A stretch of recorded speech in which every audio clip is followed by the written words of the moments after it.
સુરત હીરા textiles સહિતના ક્ષેત્રમાં વેપાર કરનાર 54 લોકોને ટાર્ગેટ કરી આંશિક 2% નફો આપવાની લાલચ આપી 2 કરોડથી વધુની રકમ પડાવનાર માસ્ટર માઇન્ડની સુરત ઇકોસેલે ધરપકડ કરી છે. શહેરના હીરા ટેક્સટાઇલ્સ સહિત અન્ય ક્ષેત્રમાં વેપાર કરનાર 54 લોકોને માસિક 2% નફો આપવાની લુભાવણી જાહેરાતો કરી કુલ રૂપિયા 2,47,81,000ની છેતરપિંડી કરનાર માસ્ટર માઇન્ડને કટક સર્કલ જેલ ખાતેથી ટ્રાન્સફર વોરંટથી સુરત ઇકોસેલે લાવી ધરપકડ કરી છે. આરોપીને કોર્ટમાં રજૂ કરી 5 દિવસના રિમાન્ડ મેળવ્યા છે. સુરત શહેર મોટા વેપાર ધંધા, ટેક્સટાઇલ તેમજ ડાયમંડ સાથે સંકળાયેલા લોકોને ટાર્ગેટ કરી જિયાજુર રહેમાન, મનીરુલ હુદા સૈયદ સહિત તેની ટોળકી તેમની કંપનીમાં રોકાણ કરવાથી કંપની માસિક 2% પ્રોફિટ બેંક ખાતામાં આપશે તેવી લોભામણી જાહેરાતો કરી હતી. શરૂઆતમાં 2% નફો ચૂકવી રોકાણ વધી જતા નફો ચૂકવવાનું બંધ કરી મૂડી પણ પરત નહીં કરી છેતરપિંડી અને વિશ્વાસઘાત કરીને નાસી ગયો હતો, જે અંગે સુરત ઇકોસેલ દ્વારા તપાસ શરૂ કરવામાં આવી હતી.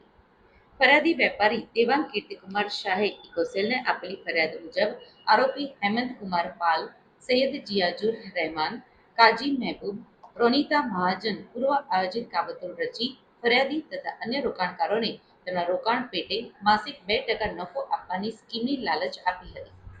આરોપીઓની કંપનીઓમાં LFS broking and PMS services, LPX associates, LFS and PMS training FXમાં ફરિયાદી અને અન્ય 54 રોકાણકારોના રૂપિયા 2,47,81,000 જાન્યુઆરી 2022 રોકાણ કરાવી તેઓની કંપનીઓના જુદા જુદા બેંક ખાતાઓમાં નાણાં મેળવી લઈ પૂર્વ આયોજિત કાવતરો રચી શરૂઆતમાં રોકાણ કરેલ રકમ પેટે 2% નફો આપી બાદમાં નફો આપવાનું બંધ કરી દીધું હતું અને ભુવનેશ્વર, ઓડિશા ખાતે પણ છેતરપિંડી આચરી હતી.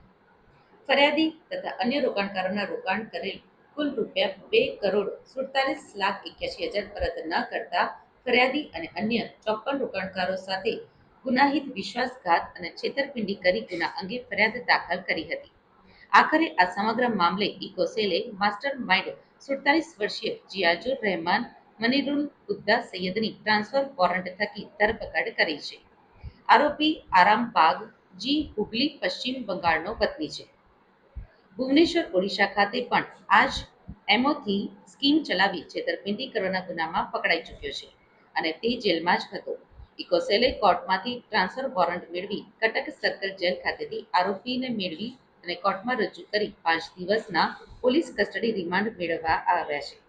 આરોપીએ રૂપિયા 2,47,81,000નું રોકાણ કરેલું છે અને આરોપી સાથે અન્ય કેટલા સહ આરોપી સંડોવાયેલા છે, જે દિશામાં તપાસ ચાલુ છે.